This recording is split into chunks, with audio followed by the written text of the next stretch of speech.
The thing that makes Enjin's decision so interesting is that on the surface, it looks like he simply found Rudo at the right place and the right time. Rudo gets thrown from the sphere, wakes up in a nightmare world made of garbage, gets attacked by trash beasts, and Enjin happens to be the guy who saves him. But the more you watch and read Gachiakuta, the more it feels like Enjin saw something in Rudo almost immediately that nobody else saw. The first clue is that Enjin doesn't just rescue Rudo and send him on his way. Instead, he starts testing him. He literally throws him into situations where he has to survive on his own. One of the biggest examples is when Enjin allows those traffickers and scavengers to capture Rudo. It sounds cruel, but Enjin was trying to see how Rudo would react when backed into a corner. Most people would break. Rudo bit a guy's fingers off and fought like a wild animal to survive. That's when Enjin started realizing this kid had something special inside him. But I think the real reason Enjin chose Rudo goes deeper than strength. Enjin has probably met plenty of strong people before. What makes Rudo different is his relationship with objects. Ever since the beginning of the story, Rudo treated discarded items differently than everyone else. While the people of the sphere threw things away without a second thought, Rudo believed objects had value. That mindset came directly from Recto. When Enjin learns that Rudo can become a giver and bring out the power hidden inside objects, it perfectly lines up with the beliefs Rudo already had his entire life. Another reason Enjin picked him is because Rudo refuses to stay broken. Think about everything that happened before they met. Recto gets murdered. Rudo is framed for it.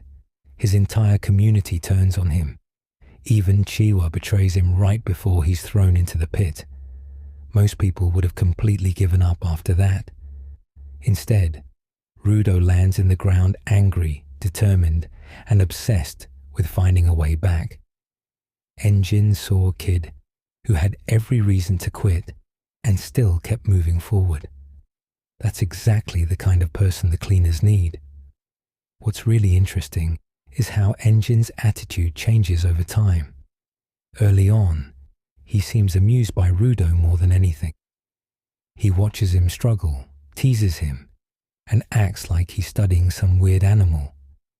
But as the story progresses, Enjin starts acting more like a big brother than a recruiter.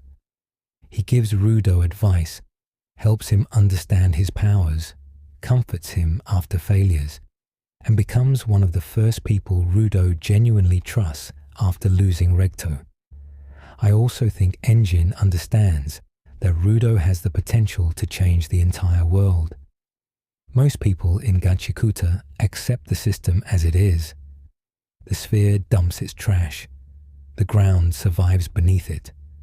That's just how things are. Rudo is one of the few characters who absolutely refuses to accept that reality.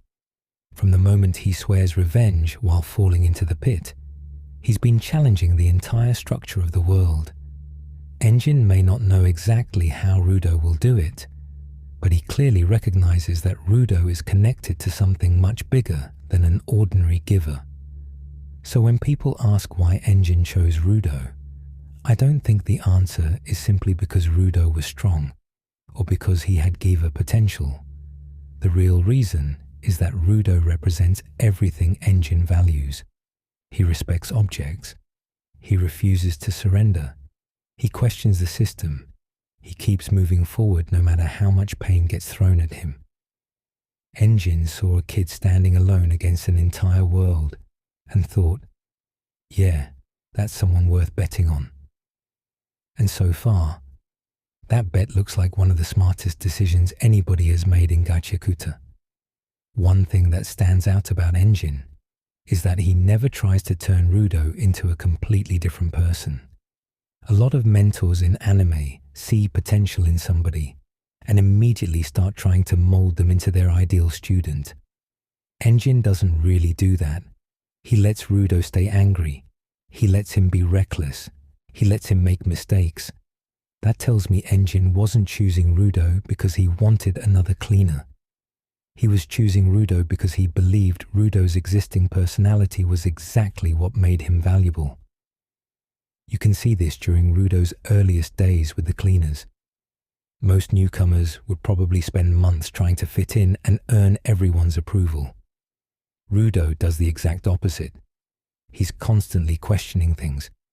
He's constantly getting into trouble. He doesn't automatically trust anybody. Yet Enjin never seems disappointed by that. If anything, he seems entertained by it. It's almost like every time Rudo pushes back, Enjin becomes more convinced that he made the right choice. Then there's the fact that Rudo reminds Enjin of something the world has lost. The people living in the sphere became comfortable. They throw away objects. They throw away people. They throw away entire sections of society without even thinking about it.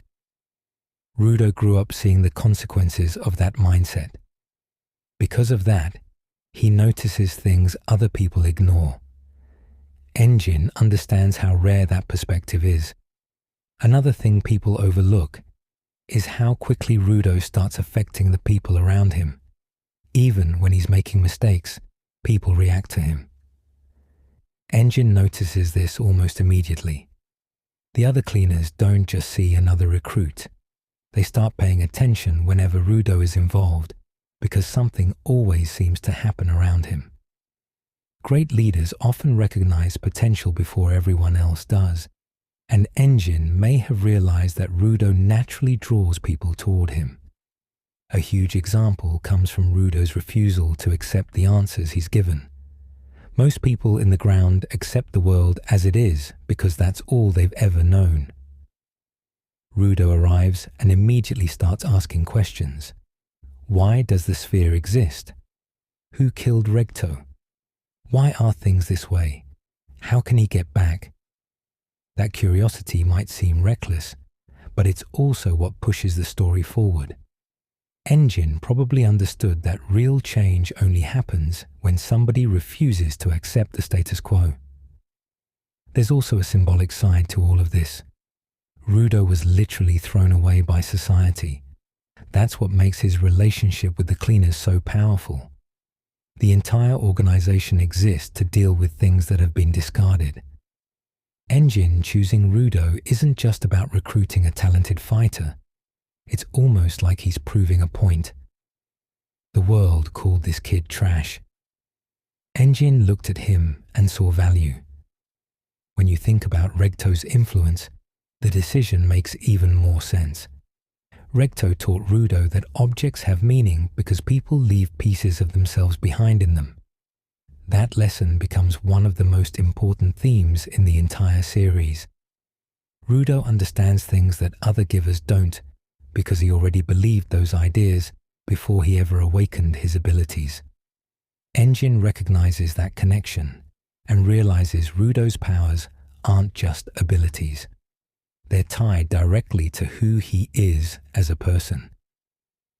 Another reason Enjin sticks with him is because Rudo never stops growing.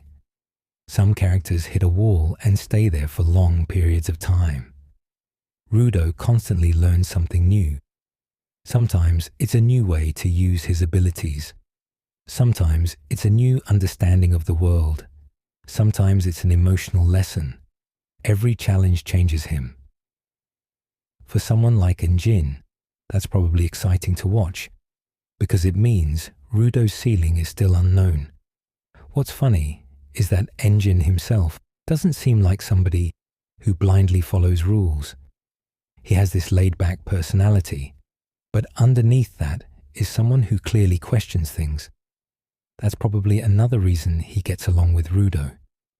They're different in a lot of ways, but they share the same tendency to challenge expectations. Enjin sees a little bit of that rebellious spirit and immediately recognizes it. You can even argue that Enjin chose Rudo because he represents hope. The ground is a harsh place. The sphere is corrupt. The divide between the two feels impossible to overcome. Then suddenly this kid falls from the sky, carrying a completely different perspective.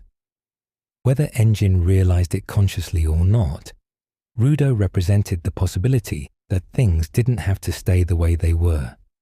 And honestly, every major arc seems to reinforce Enjin's decision. Every time Rudo is pushed to his limit, he finds a way to get back up. Every time somebody underestimates him, he proves them wrong. Every time he learns something new about the world, his determination gets stronger instead of weaker. Those are exactly the kinds of qualities Enjin was probably looking for from the start. What's really interesting is that Enjin never treats Rudo like he's already become the hero of the story. He treats him like someone who could become something incredible if he keeps moving forward. There's a big difference there. Enjin isn't impressed by what Rudo currently is. He's impressed by what Rudo could eventually become.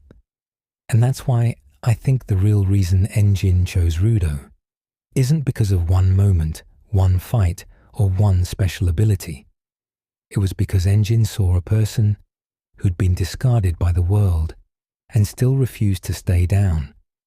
In a series built around the idea that society throws away both objects and people, Rudo is living proof that the things everyone abandons can end up being the most valuable of all.